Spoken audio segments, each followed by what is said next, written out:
우리가 예배를 드릴 때 이렇게 추석 끝나고 명절 끝나고 이렇게 교회에 오면 이럴 때가 영적으로 굉장히 혼란스러운 그러한 예배의 시간입니다. 그냥 가만히 있어도 며칠 전에 있었던 일들 돌아가고 생각이 그쪽으로 자꾸 빠져서 말씀에 집중하기가 굉장히 어려운 시간입니다. 여러분, 그러므로 마음을 또 곧게 세우시고 오늘 아주 중요한 말씀들이 선포될 텐데 말씀에 귀를 기울이셔서 성령의 음성을 잘 듣는 여러분 되시기를 다시 한번 부탁을 드리겠습니다. 자, 오늘부터 우리는 성령님에 대한 말씀을 듣게 될 것입니다. 성령님이 과연 어떤 분이신가? 왜 오셨는가?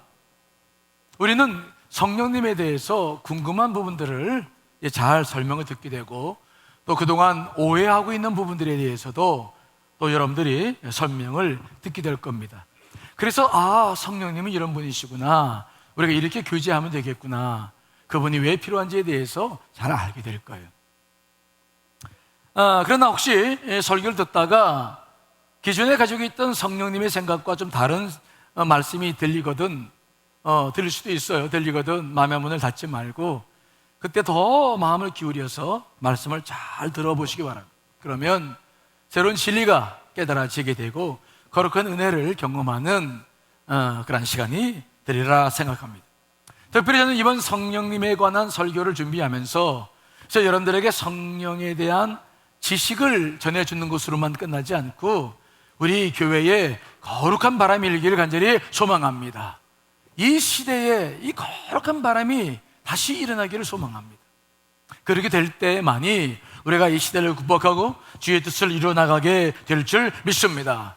모쪼록 이번 성령님에 대한 설교 들으며 또 우리가 특별 새벽 기도를 하면서 다시 한번 여러분들 안에 성령의 바람이, 거룩한 바람이 일어서 새로운 생명이 움트고 싹트고 열매 맺으시기를 간절히 축원합니다.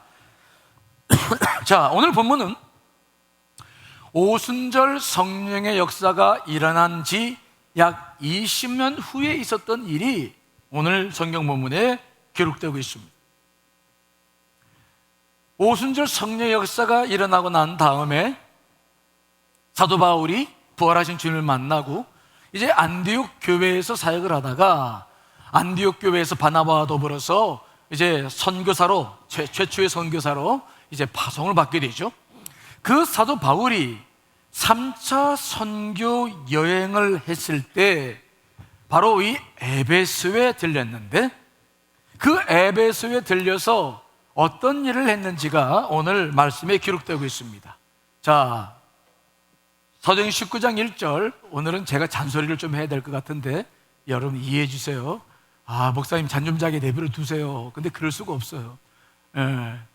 눈을 좀 뜨셔서 말씀을 잘 보십시다. 자, 사도행전 19장 1절 읽어보겠습니다. 시작. 아볼로가 고린도에 있을 때에 바울이 윗지방으로 다녀 에베소에 와서 어떤 제자들을 만나. 자, 오늘 사도행전 19장 1절은 사도 바울이 3차 선교 여행을 시작하면서 에베소에서 한 일을 기록하는데 오늘 19장 1절은 뭐라고 시작하냐면 아볼로가 고린도에 있을 때에, 그러니까 아볼로가 에베소에 있어야 되는데 그는 고린도가 있을 때에 그때 사도 바울이 에베소 교회에 들려서 에베소 교인들을 만났다, 그런 뜻입니다. 이해되시죠?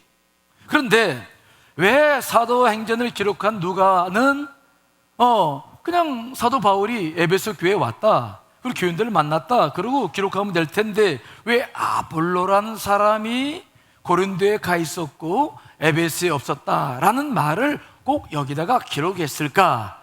이게 오늘은 굉장히 중요한 포인트예요. 이 아볼로라는 사람이 고린도에 가서 지금 에베소 교회 없을 때 사도 바울이 에베소 교회를 방문했다? 이것은 지금 현재 에베소 교회를 이루고 있는 에베소 교인들이 바로 고린도에 가 있는 아볼로에게 전도를 받고 그에게 복음을 들어서 그리스도인이 되어서 지금 에베소 교회에 있다. 그런데 아볼로는 지금 없다. 그런 의미가 있습니다. 그렇다고 한다면 이 아볼로는 누구고 그는 에베소 지방에서 어떠한 복음을 전파했는지가 굉장히 또 중요한 핵심이 되겠죠. 자, 사도행전 18장 24절 25절 말씀 읽어보겠습니다. 시작. 알렉산드리아에서 난 아볼로라 하는 유대인이 에베소에 이르니 이 사람은 언변이 좋고 성경에 능통한 자라.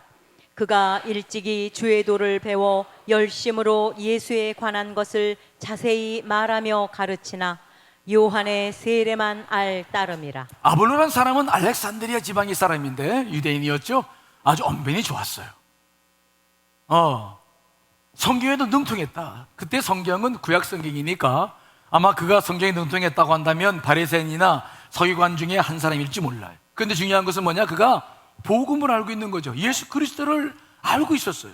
어떻게 그가 복음을 누구에게 들었고 어떻게 알고 있는지는 모르겠으나 오늘 말씀은 그가 복음을 알고 있었어. 그래서 그가 그 복음을 가지고 그 에베소에서 열심히 가르치고 전도를 했다.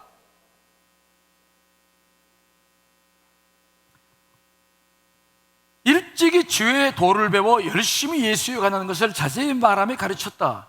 그러니까 사도 바울이 에베소 오기 전에 그 아볼로에 의해서 이 에베소에는 예수 그리스도를 믿는 사람들이 생겨나기 시작했단 말입니다. 무슨 말씀 이해되시죠? 사도 바울이 지금 만나는 사람들이 바로 그 사람들이에요. 아볼로에게 복음을 들어서 그리스도인이 된 사람을 지금 만나고 있어요. 근데 아볼로에게는 한 가지의 문제가 있었어요. 무슨 문제냐? 그가 전한 복음은 요한의 세례뿐이다. 이게 무슨 말입니까? 그가 전한 복음, 그는 분명히 복음을 증거했는데 그가 전한 복음은 뭐냐? 예수님의 십자가의 죽음과 부활과 성령에 대해서는 잘 모른다는 거예요. 세례 요한이 전한 세례, 예수님 오신다더라, 그분이 메시아라더라, 뭐 그 정도만 가지고 복음을 증거해서 그리스도인들을 되게 만들었는데, 그러나 그렇게 아볼로에게 복음을 들은 사람들은 예수님의 부활과 성령을 모르는 사람이었다. 그 말씀이 오늘 여기 기록되고 있어요. 그러니까 믿는 사람은 믿는 사람인데 반쪽짜리 그리스도인이에요. 제대로 된 온전한 그리스도인이 되지 못했다. 자, 이런 사실들은 그럼 어떻게 알았을까?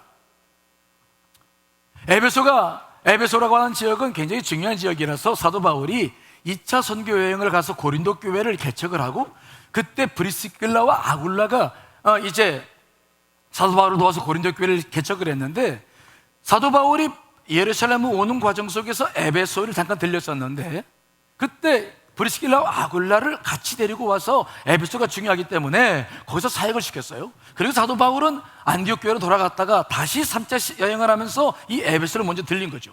그러니까 그 에베소에는 사도 바울과 동역을 했던 브리스길라와 아굴라가 있었는데, 그 브리스길라가 아굴라가 어느 날 이 아볼로가 설교하는 걸 딱 회당에서 들었는데 문제가 있었어요. 자, 여러분, 사도행전 18장 26절로 28절 말씀 읽어보겠습니다. 시작. 그가 회당에서 담대히 말하기 시작하거늘 브리스길라와 아굴라가 듣고 데려다가 하나님의 도를 더 정확하게 풀어 이르더라. 아볼로가 아가야로 건너가고자 하므로 형제들이 그를 격려하며 제자들에게 편지를 써 영접하라 하였더니, 그가 감에 은혜로 말미암아 믿은 자들에게 많은 유익을 주니, 이는 성경으로서 예수는 그리스도라고 증언하여 공중 앞에서 힘있게 유대인의 말을 이김이러라. 아멘. 브리스길라와 아굴라가 어느 날 회당에 갔는데 그때 아볼로가 설교를 하고 있었어요. 들어봤더니 복음인데, 아니 봤더니 이게 문제가 있는 거야. 왜? 예수님 부활과 성령에 대해서는 잘 모르고 요한의 세례 정도까지만 가지고 복음을 증거하니까 이게 문제가 있었어요. 그래서 이 브리스길라와 아굴라가 아볼로를 불러가지고 복음의 핵심, 부활과 성령에 대한 이야기들을 쭉 하면서 그에게 새로운 은혜를 끼쳤어요. 그러자 이 아볼로가 그때 큰 은혜를 받죠. 그리고는 그가 브리스길라와 아굴라에게 말합니다. 나는 아가야 지방은 고린도 교회가 있는 그 지방을 말하는데 내가 거기로 가서 복음 사역을 전하는 일을 계속했으면 좋겠습니다. 그러자 브리스길라와 아굴라가 고린도 교회의 그 그리스도인들에게 이 아볼로를 추천하면서 편지를 써서 그 고린도 교회에서 사도 바울 이후의 사역을 감당하게끔 이제 조치를 취하고, 그래서 이 아볼로가 고린도 지방으로 이제 가서 사역을 하게 되었어요. 근데 문제는 무엇입니까? 문제는 무엇이에요? 그는 떠났는데 그가 에베소에 있을 때에 세례 요한의 복음을 증거해가지고 예수 그리스도를 믿게 해서 구원받은 사람들은 남아있는 거예요. 이게 문제가 되는 것이죠. 아볼로는 고린도 교회에 가서 사역을 잘했어요. 그래서 나중에 이제 사도 바울이 고린도 교회가 분파 생겼을 때 그때 전했던 그런 말씀 여러분 기억하실 거예요. 너희가 각각 이르기를 나는 바울에게, 나는 아볼로에게, 나는 게바에게, 나는 그리스도에게 속한 자라 한다 하는 것이니 어찌 이런 일이 있을 수 있느냐. 교회 분파가 났을 때 그때 말씀을 편지를 썼던 사도 바울의 편지가 기억나시죠? 아볼로, 그때 이 아볼로가 이 아볼로예요. 아볼로가 그렇게 가서 고린도 교회에 사역을 했어. 근데 문제는 무엇입니까? 부족한 복음을 증거해서 세례 요한의 그 세례 정도만 알고 있는 그리스도인들이 에베소에 그냥 남아있는 거예요. 지금 사도 바울이 누굴 만나느냐? 그 사람들을 만나는 거예요. 반쪽짜리 그리스도인들을 지금 만나는 거죠. 그것이 오늘 본문의 말씀이죠. 자, 오늘 사도 바울은 그 에베소에서 만난 그리스도인들에게 무엇을 제일 먼저 이야기를 할까요? 자, 오늘 2절 말씀 사도행전 19장 2절 읽어보겠습니다. 시작. 이르되 너희가 믿을 때에 성령을 받았느냐? 이르되 아니라 우리는 성령이 계심도 듣지 못하였노라. 아멘. 사도 바울은 그 아볼로에게 복음을 들어서 그리스도인이 된 그 교인들을 만나자마자 뭐라고 말씀하셨냐면은 너희가 믿을 때에 성령을 받았느냐라고 묻어요. 성령을 받았느냐? 그랬더니 아니요, 우리 성령이라는 말도 못 들었는데요.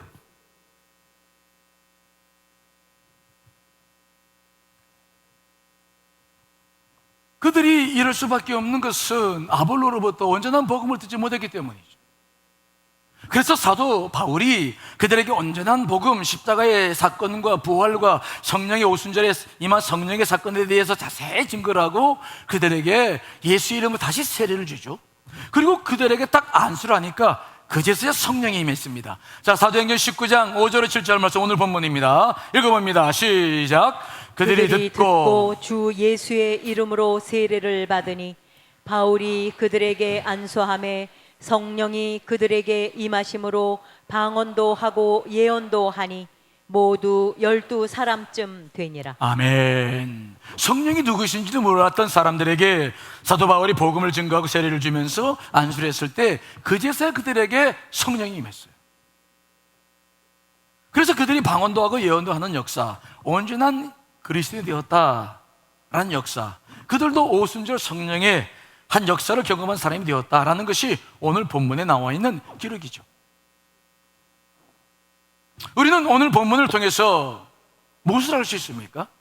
예수를 믿어서 그리스도인이 되었지만은 성령을 전혀 모르는 사람도 있을 수 있다. 즉 예수를 믿고 교회 다닌다고 하지만 사실은 성령과 관계가 없는 분이 있다. 그런 그리스도인들이 있을 수 있다라고 하는 것이죠. 그러므로 우리는 예수를 믿고 교회에 다닌다는 것 사실만으로 충분하지 않아요. 우리는 성령을 알아야 되고 그분을 체험하고 그분과 동행하는 법을 알아야 될 줄 믿습니다. 물론 우리가 물세례 받을 때 성령 세례도 받습니다. 하지만 그때는 그것은 생명의 씨앗을 심는 거예요. 그것이 자라서 우리를 주관할 만한 성령 역사는 일어날 수 없어요. 그러므로 우리는 신앙생활을 할 때에 이 사실을 기억해야 돼요. 나는 성령과 어떤 관계 속에 있느냐? 나는 지금 예수 그리스도를 믿는데 정말 성령과 관계가 있는 믿음을 갖고 있느냐? 아니면 성령 없이 예수 그리스도만 믿는 것이냐? 이것은 굉장히 중요한 질문입니다. 이와 유사한 내용이 사도행전 8장에도 기록되고 있어요. 스데반 집사가 순교한 이후에 헤롯 왕은 예루살렘 교회를 박해하기 시작했죠. 그러자 예루살렘 교회는 사도들을 제외한 모든 사람들이 다 예루살렘 밖으로 나가서 인근 지역에서 복음을 증거하기 시작했어요. 사도행전 1장 8절 말씀, 오직 성령이 너에게 임하시면 너희가 권능을 받고 예루살렘과 유다와 사마리아와 땅까지 이르러 내 증인이 되리라 라는 말씀이 이루어지는 사건이었어요.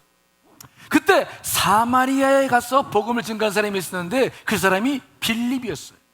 지혜와 성령의 충만해서 7 집사 중에 한 사람으로 뽑혔던 빌립이 사마리아에 가서 복음을 증거했는데 그때 많은 구원받는 자의 수가 일어나고 놀라운 역사가 일어났어요. 자, 여러분 사도행전 8장 5절로 8절 말씀 읽어보겠습니다. 시작. 빌립이 사마리아 사마리아 성에 성에 내려가 내려가 그리스도를 백성에게 전파하니 무리가 빌립의 말도 듣고 행하는 표적도 보고 한 마음으로 그가 하는 말을 따르더라. 많은 사람에게 붙었던 더러운 귀신들이 크게 소리를 지르며 나아가고 또 많은 중풍병자와 못 걷는 사람이 나으니 그 성에 큰 기쁨이 있더라. 아멘. 사마리아 지역에 놀라운 일이 벌어졌죠. 빌립이 전한 복음을 들은 사람들이 구원을 받았을 뿐만 아니라 표적도 보고 더러운 귀신들이 떠나가고 많은 환자들이 고침받았어요. 그래서 사마리아 성의 기쁨이 충만했어요. 그런데 문제는 무엇입니까? 성령은 그곳에 임하지 않았다는 사실이에요. 아유, 성령이 임하지 않았어요? 아니, 표적도 보고, 아니, 귀신도 쫓아나가고 막 병자들이 고쳤다고 하는데 이게 성령의 역사가 아닌가요? 아니, 성령이 임하지 않았다는 게 무슨 말입니까? 성령이 임하지 않았어요. 물론 표적은 따르고 더러운 귀신과 병들이 치유되었어. 하지만 이 놀라운 역사는 성령 충만한 빌립에 의해서 이루어진 거지 그곳에 성령이 임해서 이루어진 것은 아니에요. 성령 충만했던 빌립 때문에 그 놀라운 역사가 일어났지만 그 일을 경험한 사람들에게 성령이 임하진 않았어요. 그래서 어떻게 할 수 있습니까? 그 다음에 사도행전이 그렇게 기록되어져 있어요. 자, 사도행전 18장 14절로 17절 말씀 한번 읽어보겠습니다. 시작. 예루살렘에 있는 사도들이 사마리아도 사마리아도 하나님의 말씀을 받았다 함을 듣고 베드로와 요한을 보내매 그들이 내려가서 그들을 위하여 성령 받기를 기도하니 이는 아직 한 사람에게도 성령 내리신 일이 없고 오직 주 예수의 이름으로 세례만 받을 뿐이더라. 이에 두 사도가 그들에게 안수함에 성령을 받는 자. 아멘. 그들이 성령 받은 것은 언제입니까? 베드로와 요한이 내려가서 그들을 위해서 기도하면서 안수했을 때 성령을 받아줬어요. 빌립이 복음을 증거하면서 많은 이적이 일어났을 때는 성령이 임하지 않았어요. 그 놀라운 이적은 바로 빌립의 성령 충만을 통해서 일어난 것이지 그 기적이 일어난 사람들에게 성령이 임해서 이루어진 것이 아닌 것입니다. 기적과 환상을 보고 여러 가지 일들을 경험하는 것들도 구분해 볼 필요가 있음을 우리가 잘 알게 되죠. 그러니까 우리는 이런 일을 통해서 무엇을 할 수 있냐면 우리 그리스도인들에게 있어서 두 종류의 그리스도인이 있다는 거예요. 한 부류는 죄를 회개하고 예수님 영접했으나 성령님은 잘 모르고 관계없는 분들, 이런 분들이 있을 수 있어요. 두 번째로는 예수 그리스도를 잘 믿고도 성령님을 체험해서 성령과 함께 교통하는 분들도 있다. 이게 성경의 기록이에요. 그리고 지금 우리들에게도 두 종류 그렇지 않은 데 있는 것이 분명한 사실이죠.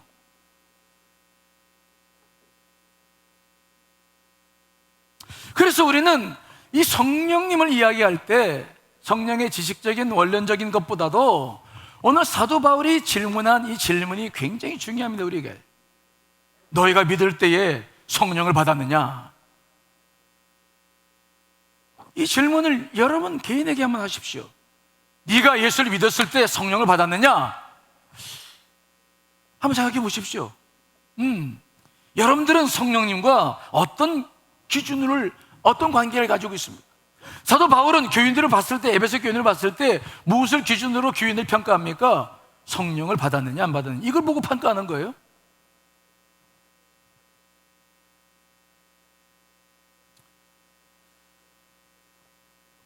그러므로 우리는 이 신앙생활을 할 때 예배를 드리고 또 헌신을 하고 봉사를 많이 하며 살아갑니다. 그런데 우리에게도 이런 질문은 여전히 유효해요. 정말 성령이 내 안에 역사하는가? 물론 물세례 받을 때 성령 세례를 받았다고 신학적으로는 알고 있는데 정말 그 성령이 느껴지는가? 그 성령이 내 안에서 역사하고 있는가? 이 문제는 굉장히 중요한 문제예요. 만일 우리가 예수 그리스도를 믿고 살고 있음에도 불구하고 성령과 관계없는 신앙생활을 하고 있다고 한다면 우리는 온전한 신앙생활을 할 수 없어요. 온전한 제자가 될 수 없어요.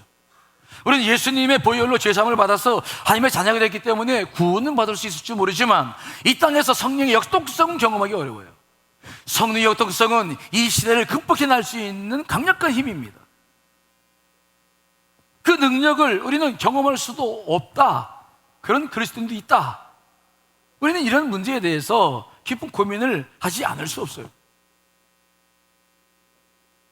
그런데 이러한 고민은 사도 바울만 하고 있던 것이 아니고 이게 예수님이 본래 했던 고민이에요.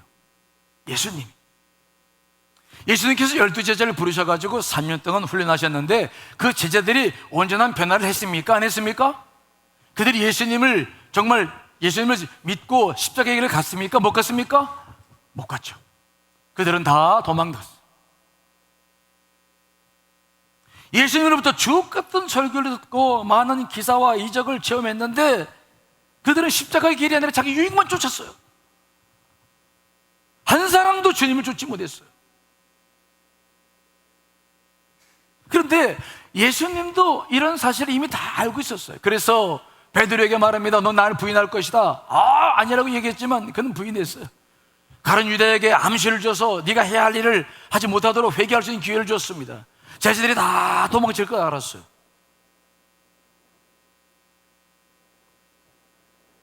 주님께서 3년 동안 그들을 훈련시켰는데 이게 완전하지 않은 거예요. 그래서 주님께서 고민하시면서 주님께서 이 문제를 해결하기 위해서 하나의 방책을 만드셨는데 그 방책이 뭐냐? 예수님은 제자들에게 십자가를 지기 전서부터 계속 뭘 강조하느냐? 성령님이 오실 것이다. 누굴 강조하고 있습니까? 성령.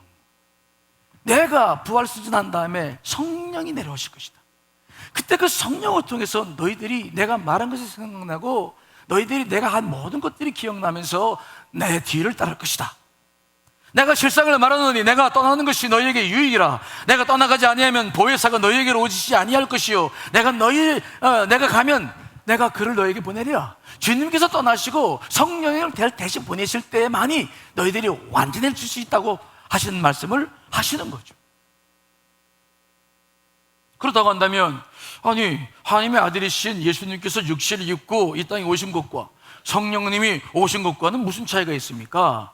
아니 왜 예수님께서는 제자들에게 훈련시키셨는데 왜 그들을 완전한 변화를 못 시킨다고 말씀하시는 것입니까? 왜 성령님이 꼭 필요하다고 말씀하시는 겁니까? 이게 중요한 원리예요. 이걸 여러분 기억하지 않으시면 신앙생활을 제대로 못합니다. 무슨 차이입니까? 육신으로 오신 예수님하고 성령님과 어떤 차이가 있는 것입니까? 왜 성령님을 예수님께서 구하라고 말씀하시고 성령님 오신다고 말씀하셨습니까? 그 차이에 대해서 우리는 기억해야 되는데, 자, 요한복음 14장 16절로 17절 말씀 읽어봅니다. 시작. 내가 아버지께 구하겠으니 그가 또 다른 보혜사를 너희에게 주사 영원토록 너희와 함께 있게 하리니 그는 진리의 영이라. 세상은 능히 그를 받지 못하나니 이는 그를 보지도 못하고 알지도 못함이라. 그러나 너희는 그를 아나니 그는 너희와 함께 거하심이요 또 너희 속에 계시겠음이라. 아멘. 성령님이 오셔서 해야 하는 일 가장 중요한 것은 너희와 함께 거하심이 너희 속에 계시겠다. 이게 굉장히 중요한 단어입니다. 속에 거한다. 예수님이 살아계셔서 제자들 곁에 계신 것은 놀라운 은혜였습니다. 그러나 그때 예수님은 몸을 가지고 있었기 때문에 제자들 속에는 못 들어가요. 제자들 밖에 있었어요. 제자들이 아무리 좋은 말씀을 듣고 기적을 보고 이적을 체험해도 몸 밖에서 되어지는 거예요. 그런데 예수님께서 부활승천하신 후에 보내신 성령님은 영이십니다. 육체가 없어요. 그들은 그분은 우리 안으로 들어오셔서 거하시는 분이에요. 안과 밖은 굉장히 큰 차이가 있는 것입니다. 즉 예수님께서 제자들을 3년 동안 훈련시켰던 그 이유 중에서 3년 동안 훈련시켰음에도 불구하고 그들이 변화되지 않는 이유가 뭐냐? 예수님 밖에서 말씀하셨어. 밖에서 보신 걸 봤어. 그러니까 제자들이 그 말씀을 듣기 싫으면 안 들으면 돼. 밖에서 말하는 것을 듣기 싫으면 그냥 귀 닫아버리면 여러분 안 들리죠. 그렇죠? 내 마음으로 닫아버리면 안 들려. 말씀을 하시고 이적과 기적을 베풀어서도 그게 제자들이 원하는 게 아니야. 제자들이 원하는 것은 뭐냐면 자기들이 주님과 더불어서 예루살렘 왕이 됐을 때 한 자리 하는 것인데 그 목적이 십자가의 길은 아닌 거예요. 그러니까 안 들어. 그래서 그들은 하나도 말씀이 그들 안에 맺혀 있지를 못해. 이게 제자들의 한계였어요. 예수님께서 육체를 가지고 계셨기 때문에 주옥 같은 말씀을 하셔도 그들 안에서 이게 역사가 안 되는 것들이 바로 그 원인이었어요. 그런데 성령님께서 오십니다. 그분이 부활승천하시고 성령님의 영으로 그분에게 임하실 때 그때는 육체를 가지고 있잖아요. 그분이 영이시기 때문에 어디로 안에 들어올 수 있다고요? 우리 내면으로, 속에 거하겠습니다. 속에서 말씀하는 것과 밖에서 말씀은 너무 달라요. 우리가 지금 예배를 드리고 있죠? 밖에 소리가 들립니까? 안 들립니까? 들려요? 안 들려요? 왜요? 문 닫아놨어요. 안 들려요. 지금 우리는 어떤 소리 들었습니까? 안에서 제가 설교하는 소리에 여러분들 영향을 받아요. 안 들을 수 없어. 물론 좋은 사람은 졸지만, 그래도 좋은 사람 졸지만, 그래도 안 들을 수 없는 거죠. 예수님이 육신을 입고 계실 때에는 정말 그분이 우리를 위해서 오셔서 십자가를 지시고 제물 되셔서 구원해 주셨고 제대로 훈련시켰지만은 그 제자들 밖에 있었어요. 주옥 같은 말씀하셔도 밖에 있어. 안 들으면 끝이야. 아무리 좋은 이적을 물론 오병이와 같이 놀라운 기적을 베풀었을 때 그들은 잠시 그 권위에 굴복해서 다 순종했지만 그러나 그것은 얼마 못 가요. 조금 지나면 마음이 둔해져서 그들은 떡을 떼는 것을 잊어버리고 그들은 두려움에 떨고 예수 그리스도를 잊어버렸죠.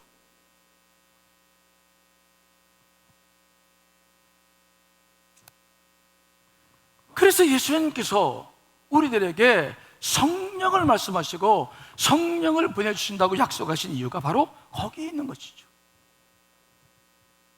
즉 성령님으로 우리 안에 들어오셔서 우리 안에서 말씀하시면 이건 안 들을 수가 없어. 성령 음성 듣는 사람들은요 이것을 기억할 거예요. 안 들을 수도 없고 이건 거역할 수도 없어요. 안에서 말씀하시는 것은 이것은 내 인격이 되고 내 성품이 돼서 내 안에서 펴져나오는 거라서 이것은 어떻게 할 수가 없어요. 주님은 성령을 통해서 그 일을 이루어 가셨습니다. 자, 요한복음 14장 26절 말씀 읽어보겠습니다. 시작. 보혜사 곧 아버지께서 내 이름으로 보내실 성령 그가 너희에게 모든 것을 가르치고 내가 너희에게 말한 모든 것을 생각나게 하리라. 뭐라고 그 말씀 좀 띄워놓으세요. 주님께서 뭐라고 말씀하시냐면은 성령께서 오시면, 자, 요한복음 14장 26절 좀 띄워주세요. 성령께서 요한복음 14장 26절 좀 전에 말씀, 네. 그가 너희에게 모든 것을 가르치시고 내가 너희에게 말한 모든 것을 뭐 한다고요? 잠깐만요. 이미 주님께서 말씀하셨어. 살아생전에 육신을 입고. 그런데 안 들어. 그걸 그냥 귀 닫아 버렸어. 근데 내면에 들어오서 말씀하시니까 다시 그 말씀이 생각나고 주님의 말씀이 생각나서 이게 거역할 수가 없는 거예요.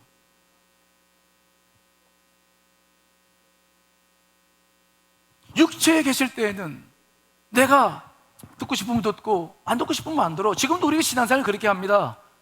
그래서 예수 그리스도가 밖에 있는 사람들, 즉 성령을 경험하지 못한 사람들은 예수 그리스도를 밖에 세워놓는 사람들인데, 이 사람들은 자기가 듣고 싶은 솔깃한 말씀은 귀를 잘 듣고 순종을 해요.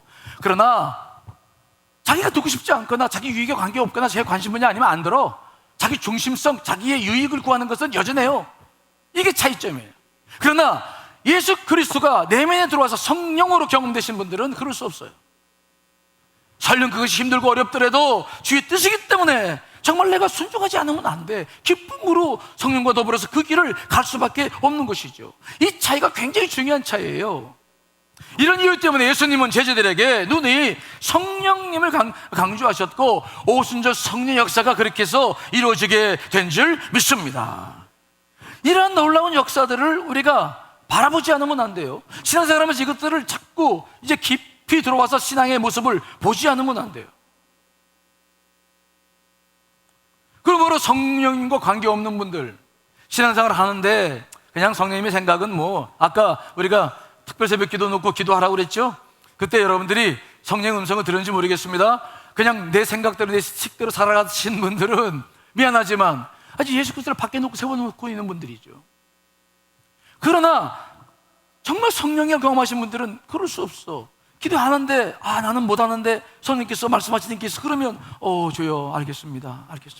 무슨 이유가 계시겠죠.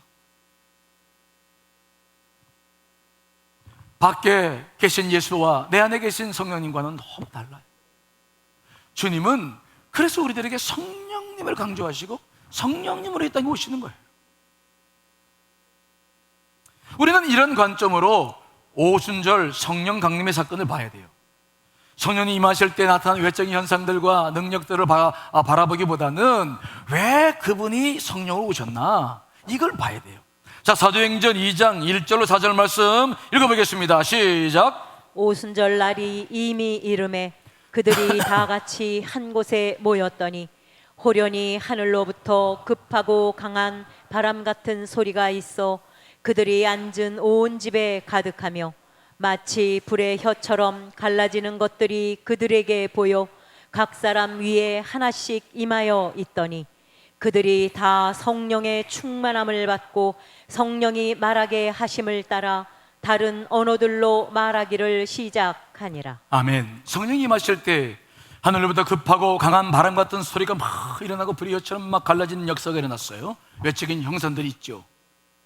저도 성령을 체험했을 때, 여러분도 그런 경험했죠. 저도 막 놀랐어요. 와, 이게 무슨 일이냐. 외적인 현상들이 있어요. 그런데 더 놀란 것은 뭐냐, 그것들이 아니야. 내가 말을 하는데, 내가 기도를 해왔는데 그동안에는 내가 하고 싶은 말을 했어요. 내가 기도하고 싶은 거 했어. 근데 성령이 쫙 임해버리니까 이게 무슨 현상이 벌어져요? 그분이 임했다는 게 어떻게 드러납니까? 내가 하고 싶은 말을 못하는 거야. 대신 내 입에 어떤 말이 나와요? 성령께서 자기가 하고 싶은 말을 기도하게 마시는, 이게 바로 뭡니까? 방언이죠. 성령이 내주하심의 증거가 방언이에요. 우리가 성령 받을 때 모든 사람이 다 방언 받는 거 아니에요. 방언은 하나의 은사입니다. 다른 현상도 있어요. 그러나 초대교회에서 나타났던 대표적인 현상은 뭐냐? 방언이었어요. 내가 나를 어떻게 하지를 못해. 내 안에 계신 분이 나를 주장해. 이 부분이 성령의 체험이라고 하는 놀라운 역사죠. 그게 증거가 방언이에요. 방언을 꼭 해야 된다, 그런 건 아니에요. 그건 뭐 은사예요. 하지만 초대교회는 그 방언이 놀라운 증거가 됐어요. 이것이 무엇을 말하냐? 내 안에 주의 영이 임한다는 증거죠. 아하, 주의 영이, 예수님께서 성령으로 내 안에 계시는구나. 이것들이 경험되는 사건들인 거예요.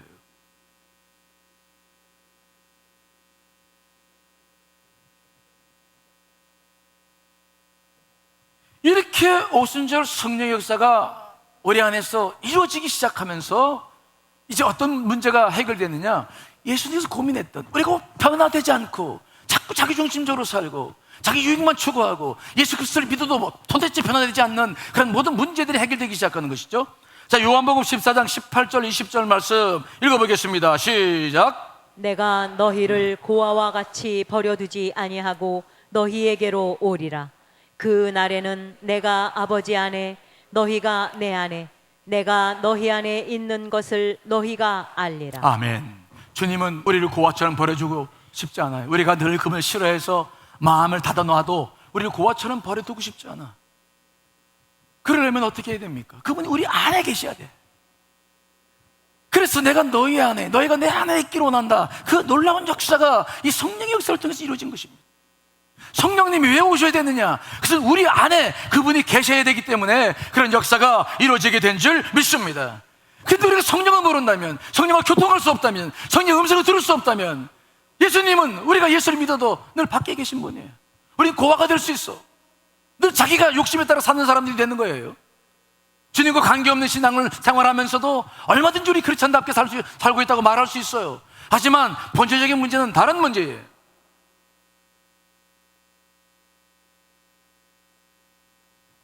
그래서 예수님께서 밖에 서 계신 그분께서 성령으로 내 안에 들어오셨다 그랬을 때 뭐가 시작되느냐? 그때부터 진정한 변화가 시작돼요. 뭐가 시작된다고요? 변화예요. 변화. 이것이 놀라운 경험입니다. 우리는 베드로를 잘 압니다.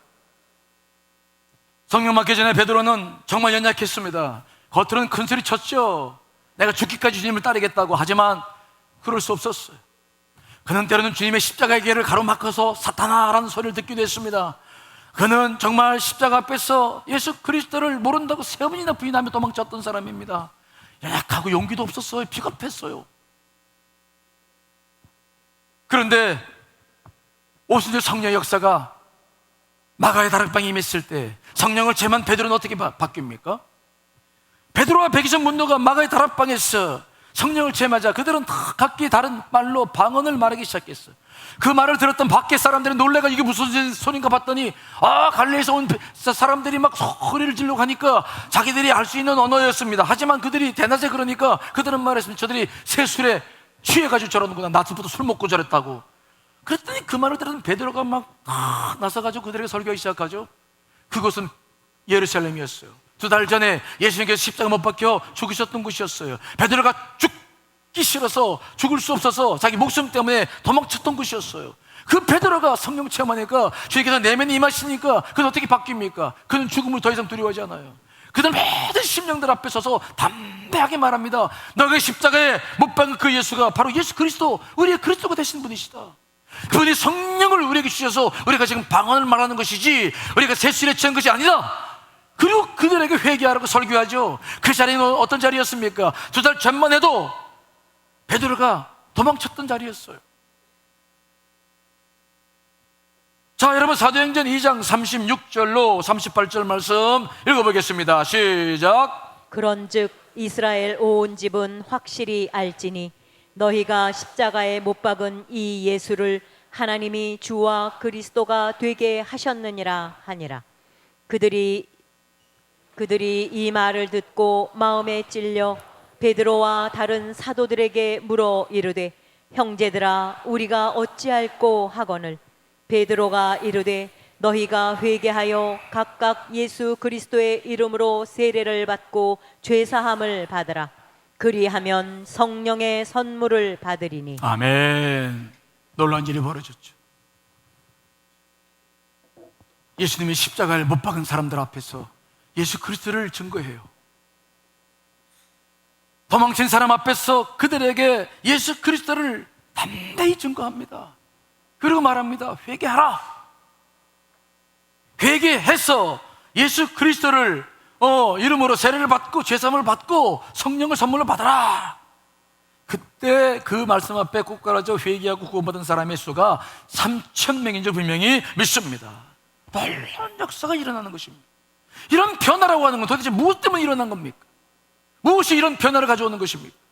무엇이 이런 변화를 경험하게 하는 겁니까? 베드로는 예수 그리스도가 밖에 계실 때도 제자였어요. 수제자였습니다. 그것도.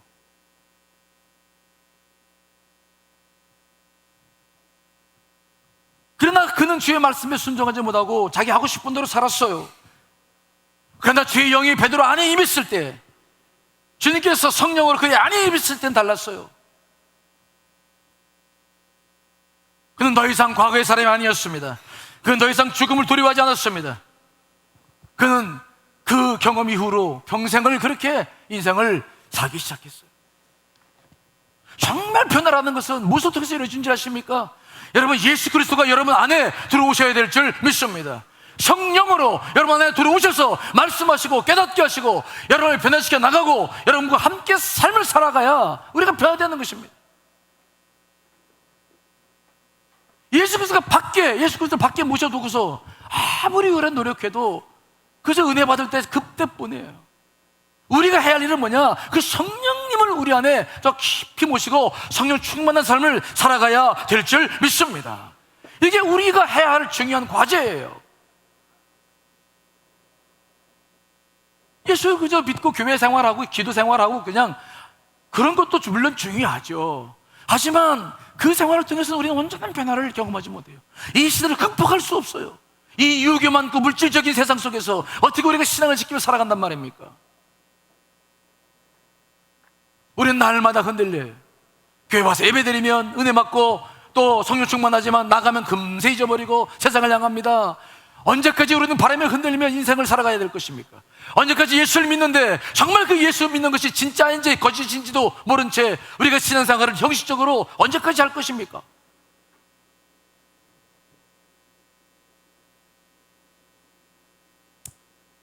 에베소 교회의 교인들 역시 그리스도인이었고, 성령 받기 전 사마리아 사람들도 그리스도인이었습니다.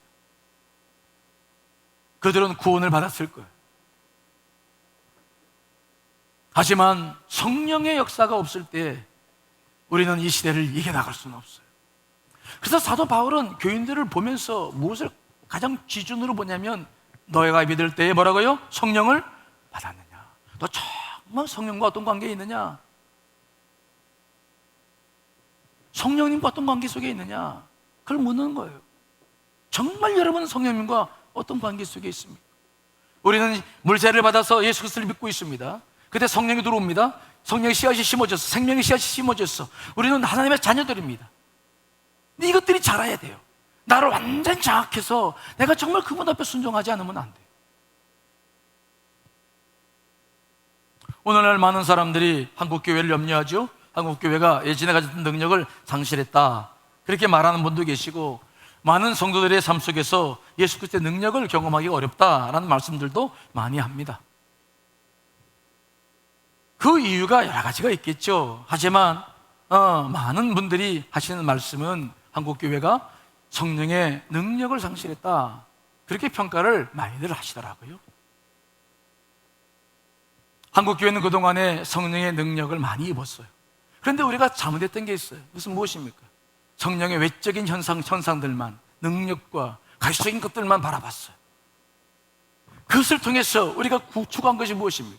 사람들의 호기심이 많으니까 그 성령의 역사를 통해서 교회 부흥의 도구로 쓰고, 그 성령의 역사를 통해서 자기 유익을 추구하고, 성령님의 긴밀한 온전한 성령님을 만나서 그분과 교제하는 법을 잘 몰랐어요. 그저 뜨겁게 성령 체험해서 병 고침 받고 그저 방언하고 은사 받으면 그냥 그것으로 되는 줄 알았죠. 하지만 우리는 이제 그런 외향적인 성령님을 통해서는 우리가 한국교회가 어떤 일을 겪었는지 잘 알고 있어요. 정말 우리가 이제부터 해야 할 일은 뭐냐? 성령의 깊은 은혜를 온전히 경험해 나가야 될 줄 믿습니다. 내 안에 거하시는 예수 그리스도의 영. 여러분은 예수님을 어디에 모시고 계십니까? 여러분 몸 바뀝니까? 아니면 여러분 내면입니까? 우리가 해야 할 일은 성령님을 구하는 일이에요. 그분을 갈망하십시오. 그분을 통해서 이루어지실 일들을 기대해 보십시오. 예수님을 여러분 내면에 모시면 우리는 변화가 시작돼요. 그렇지 않고는 교회 함에 다니고 직분을 받고 해도 변화 안 됩니다. 목사라도 변화 안 돼요. 다 거짓부랭이 될 수밖에 없어요. 우리는 그런 신앙생활 하려고 이런 시간을 투자하고 이 인생을 주 앞에 드리진 않습니다. 저는 내일부터 우리가 이렇게 시대를 극복하라는 주제를 하에 특별 새벽 기도를 합니다. 추석 바로 끝이었기 때문에 어려울 것이다 생각이 들어요. 왜냐하면 많은 분들이 마음을 잡기가 쉽지 않죠. 하지만 성령님께서 제게 주시는 여러 가지 마음이 있었어요. 우리가 이 시대에 회복해야 될 것은 성령님이 놀라운 역사인데, 우리가 그런 일을 위해서 마음을 다하기 시작하면 우리 교회 위에 거룩한 바람이 먼저 불게 될 줄 믿습니다. 여러분의 가정과 기업과 이 안산에 거룩한 바람이 불게 될 줄 믿습니다. 그 길 밖에는 이 시대를 극복할 수 있는 길이 없어요. 그게 성경의 가르침이십니다. 그러므로 시간을 자꾸 지날 것이 아니라 정말 이제 추석을 지냈으면, 여름휴가 지냈으면 이제 딱 마음을 잡고 정말 주님을 추구하는 마음을 다시 일으켜서 기도로 우리가 나아가야 될 줄 믿습니다. 이 혼란스러운 조국을 바라보며 우리가 해야 할 게 무엇입니까? 얼마나 혼란스럽습니까?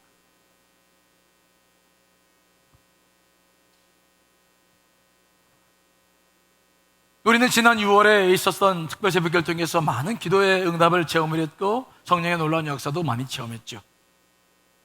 이제 우리는 빨리 추석의 그 분위기와 여름 휴가의 분위기를 다 내려놓고 다시 기도로 주님께 나아가야 됩니다. 제가 바라는 것은 이번에 이 특별 새벽기도를 통해서 성령의 거룩한 역사가 여러분 가운데 임하게 될 줄 믿습니다. 우리 교회 가운데 임하게 될 줄 믿습니다. 이 길 밖에는 없습니다. 여러분 결단하셔서 성령의 사람이 되시기를 간절히 축원합니다.